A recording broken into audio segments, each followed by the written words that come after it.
대출 받으려고? 아니? 그러면 돈 많이 모아놨어? 아니다. 했더니 진짜 깜짝 놀라더라고요. 안녕하세요. 투자하는 거북이입니다. 제가 올해 초에 집을 사야 되나 말아야 되나 고민을 엄청 했어요. 5월 9일에 양도세 중과 유예가 끝나기 전에 왠지 집을 사야 될 것 같은 거예요. 왜냐면은 그 이후에는 전세 물건이 없어질 것 같기도 하고 가격이 갑자기 오를 것 같아서 그 전에 빨리 사야 될 것 같다는 생각이 좀 들었어요. 그래서 친구한테 아파트 좀 미리 사두려고 했더니 친구가 아, 그래? 대출 받으려고? 그래서 제가 아니? 그러면 돈 많이 모아놨어? 아니다. 갭투자 했더니 진짜 깜짝 놀라더라고요. 그때 좀 놀랐어요. 아, 이 방법을 잘 모를 수도 있구나. 그래서 오늘은 제가 실제로 대출 없이 아파트에 투자한 방법에 대해서 좀 말씀을 드리려고 합니다. 저는 월급만으로는 집을 사는 게 좀 불가능하다고 생각을 했어요. 왜냐면 제가 뭐 그냥 월급쟁이이고 전문직에 종사하는 게 아니다 보니까 돈도 잘 모아보고 주식도 조금 해보고 파킹 통장 같은 것도 만들어서 해보기도 하고 했는데 그래도 집값 올라가는 속도가 더 빠르더라고요. 저의 근로소득으로는 따라가기가 좀 어려웠어요. 힘들었어요. 그래도 투자를 하고 싶은데 난 돈이 좀 없고 투자를 할 수 있는 뭔가를 계속 찾아보다가 소액으로 할 수 있는 게 갭 투자라는 게 있더라고요. 갭 투자라는 건 그냥 전세 끼고 매매한다 라고도 하는데 간단하게 말하면 이제 매매가에서 전세가를 뺀 나머지 금액을 가지고 제가 아파트를 투자를 하는 거죠. 제가 사는 거죠. 예를 들어서 아파트가 5억이라고 하면 전세가가 만약에 4억이다. 4억에 껴있다. 그러면 5억에서 4억만 빼고 나머지 1억을 가지고 그 돈을 집주인한테 주고 전세 계약도 같이 인계를 받아서 그 집의 소유권을 같이 가져오는 거죠. 그 집의 주인이 되는 거죠. 갭 투자라는 게 두 가지 타입이 있어요. 첫 번째는 전세가 껴있는 집을 사거나 전세인을 이게 만약에 나가시면은 새로 전세를 놓거나 두 가지 방법이 있는데 저 같은 경우는 일단 처음에 투자였기도 하고 뭔가 전세를 다시 놔야 된다는 그런 부담감이 좀 있어서 전세가 껴져 있는 물건을 전 우선적으로 살펴봤어요. 전세가 껴있고 근데 그 남은 기간이 1년 이상인 물건 위주로만 전 살펴봤었어요. 제가 생각했을 때 갭 투자의 장점은 일단 첫 번째로 적은 돈으로 아파트를 살 수 있다. 이게 가장 큰 장점이고요. 그래서 이제 많은 초보분들이 계시잖아요. 그런 분들도 처음에 시작하는 게 이제 이 방법. 가장 많이 접근하시는 방법 중에 하나고 부동산에 오래 종사하신 분들이나 아니면 이제 좀 부동산으로 많이 좀 버셨다 하는 분들도 다 거의 처음에는 이 방식으로 시작을 하시더라고요. 그리고 두 번째 장점은 나중에 집값이나 매매가나 전세가가 오르면 거기에 대해서 이익을 볼 수 있다는 점이죠. 근데 만약에 이제 전세 계약이 만료가 됐는데 새로운 전세입자를 넣어야 되는데 보니까는 전세가가 좀 많이 올랐다. 그러면 거기 차액분만큼 제가 이익을 가져갈 수 있는 거고 매매가가 올랐네. 그러면은 그걸 팔고 그 시세 차익을 얻을 수도 있는 거죠. 그리고 이제 마지막으로 사람은 어디에서든 살아야 되잖아요. 그래서 저는 집은 필수제라고 생각을 했어요. 사람이 사는데 꼭 필요한 것. 아기가 있는 집은 아기가 커가면 좀 더 넓은 집을 필요로 할 거고 그 아이가 또 자라서 이제 독립을 하고 결혼을 해서 또 나가면 또 집이 또 필요할 거고 물론 아무 집이나 사면 안 되겠지만 이건 진짜 중요한 얘기죠. 꼭 필요한 수단이라고 해서 아파트 그냥 사야지 저거 그냥 사야지 하면 절대 안 되고 공부를 하고 사람들이 이 집을 좋아할 수밖에 없는 이유가 있는지 그래서 제가 이 부분에 대해서만 공부를 하고 괜찮은 집을 산다면 아파트를 그래서 잘만 고르면 괜찮은 투자가 되겠구나 라고 생각을 했어요. 제가 파워 J거든요. 내가 잘못된 투자를 하면 어떡하지에 대한 걱정을 되게 많이 하고 사는데 만약에 내가 고른 그 아파트가 별로 안 좋은 아파트였어 라고 해도 나중에 제가 그 집에 들어가서 살면 되니까 그런 투자 실패에 대한 불안감은 좀 상쇄가 된다고 생각을 했어요. 근데 이제 저도 주식을 지금 조금씩 하고는 있지만 주식 같은 경우는 그냥 떨어지면 끝이잖아요. 이제 팔기 전까지는 손실이 아니지만 그래도 어쨌든 떨어지면 거기에 대해서 뭔가 복구라는 게 상대적으로 좀 어려우니까 그런 점들로 인해서 갭 투자를 하게 됐어요. 저도 돈이 없었어요. 제가 그래도 직장 생활을 한 10년 정도 그 정도 했는데 투자를 하려고 이것저것 긁어봤더니 한 4, 5천밖에 안 되는 거예요. 상당히 못 모았죠. 상당히. 그런데도 올해 수도권, 경기도권 아파트에 투자를 했습니다. 3천만 원이던 뭐 5천이던 더 많으면 좋겠고 그것보다 더 적어도 그냥 모으셨으면 그걸로 살 수 있는 집을 찾아서 투자를 하시라고 저는 추천을 드리고 싶어요. 뭐 2, 3천 정도로 할 수 있는 아파트가 잘 찾아보면 있습니다. 잘 찾아보면. 근데 사람들이 많이 관심을 안 두고 있어서 우리가 모를 뿐이지 있긴 있더라고요. 생각보다 많습니다. 제가 투자할 때만 해도 수도권에 잘 찾아보면 있었고요. 투자할 만한. 그런데도 괜찮은. 지방은 말할 것도 없이 많죠. 내가 지금 가지고 있는 종잣돈에 대출을 좀 더 추가를 해서 투자를 하면 더 좋은 아파트를 살 수 있지 않나? 이런 생각이 드실 거예요. 아파트를 사려고 사이트들을 둘러보시다 보면 그런 마음이 반드시 생겨요.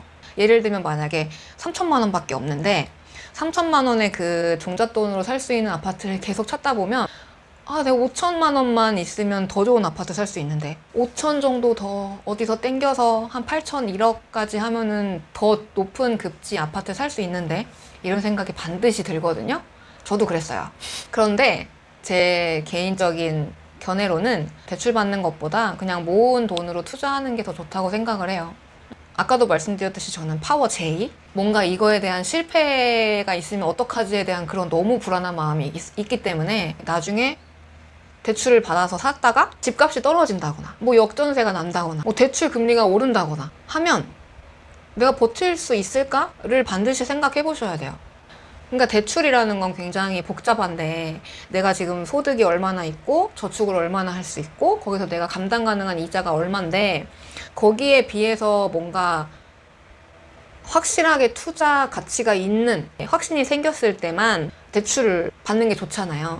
근데 일단 저희 같은 경우는 초보니까 내가 대출을 얼마나 받아야 되는지도 잘 모르고 내가 감당이 가능한 월 금액이 얼마인지도 잘 모르는 그런 상태에서 조금만 더 하면 더 높은 급지 아파트 살 수 있겠는데? 해서 덜컥 대출을 받아서 사면 안 된다는 거죠. 내가 만약에 살 집이면 지금 들어가서 입주해서 살 집이 실거주할 집이면 내가 그 아파트의 장점을 다 누리면서 살면서 있는 거잖아요. 살면서 있을 때 내가 그거에 대한 비용으로 생각을 하면서 이자를 내는 거랑 근데 저희는 실제로 들어가지를 못하니까 당장은 실거주하는 게 아니니까 투자를 하는데 대출을 받는다? 근데 대출 이자가 너무 막 턱끝까지 힘들다? 그러면 그거 되게 버티기 쉽지가 않아요. 저도 투자를 공부를 하면서 투자 성공하신 분들, 지금까지도 잘 하고 계신 분들이랑 이제 그런 분들 얘기를 좀 들어보면 그냥 좋은 걸 좀 싸게 사서 또 오래 보유하고 있으면서 그거를 하나씩 늘려가라. 그게 가장 좋은 방법이다 라고 하시니까 내 종잣돈이 조금 작다. 조금 적은데? 라고 생각이 들어도 그러면 그거에 맞는 아파트를 사시면 됩니다. 지방 아파트도 괜찮아요. 제가 아까 초반에도 말씀드렸듯이 아무거나 사면 절대 안 돼요. 사람들이 좋아하는 아파트를 골라서 사셔야 돼요. 갭에 맞는 아파트 딱 발견하셨다고 그거 덜컥 사시는 분들은 없으시겠죠? 안 돼요, 안 돼요. 그럼 뭘 사야 되냐? 사람들이 좋아하는 아파트를 사야 됩니다. 저처럼 이제 투자를 하실 여러분들처럼 소액 투자를 한다 했을 때 할 수 있는 아파트들은 사실 구축 아파트일 거예요. 지방에 따라서는 준신축 아파트까지 가능은 하겠죠. 그렇지만 대부분은 구축 아파트, 특히 복도식 아파트일 거거든요. 그러면 이제 저희는 아파트의 그런 연식이 주는 이로움 말고 아파트가 신축일수록 주는 뭐 새거 느낌, 깨끗하고 조경 잘 돼 있고 커뮤니티 센터 같은 것도 있고 요즘 유행에 맞춘 그런 새거 느낌이 주는 이점 말고 구축 아파트이지만 사람들이 좋아하는 아파트를 찾아야 된다는 거죠. 구축 아파트임에도 불구하고 사람들이 좋아하는 이유가 뭔지를 확인해 봐야 돼요. 생각보다 서울 출퇴근하기가 괜찮네. 여기 되게 가깝네. 역세권이네. 아파트 단지가 모여있다. 쾌적하고 조용한 느낌이다. 여기 엄청 대단지 아파트네.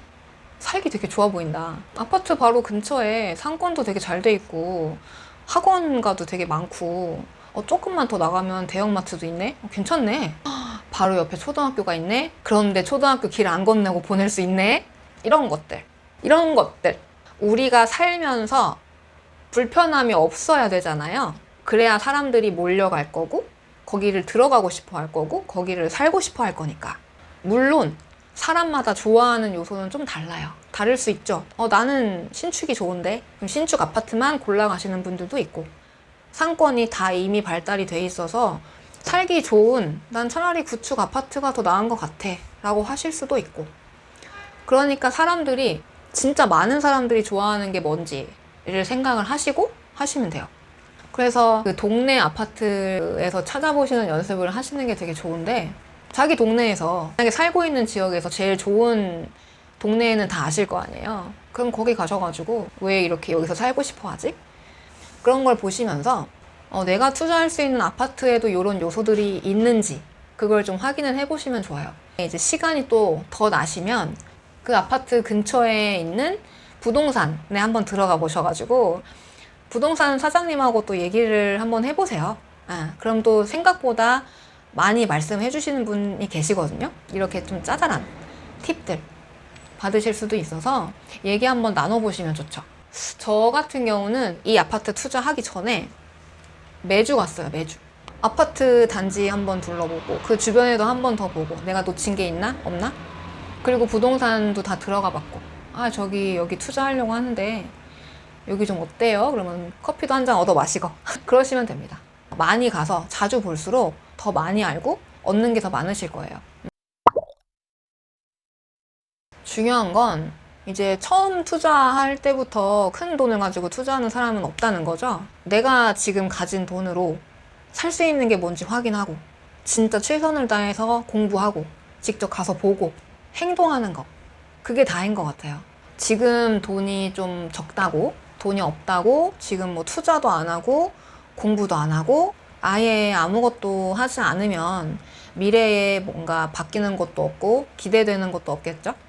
그래서 저도 지금 계속 돈을 모으고 있고 두 번째 아파트 소액 투자를 준비를 하고 있어요. 그러면서 제가 겪었던 경험담도 말씀드리고, 제가 해서 안 좋았던 거, 제가 했는데 너무 좋았던 거, 이런 것들, 이제 부동산 투자를 처음 시작하시는 분들, 몇 개월 전에 저처럼 부동산 투자를 해보고 싶은데 어디서부터 해야 될지 감을 못 잡으셨던 그런 분들이 궁금해하실 만한 내용을 이제 하나씩 말씀을 드려보려고 합니다. 혹시 부동산 투자에 대해서 궁금하셨던 거, 아니면 다음에 좀 다뤄줬으면 하는 내용이 있으시면 댓글을 남겨주세요. 그러면 제가 하나하나씩 영상으로 같이 이야기해보면 좋을 것 같습니다.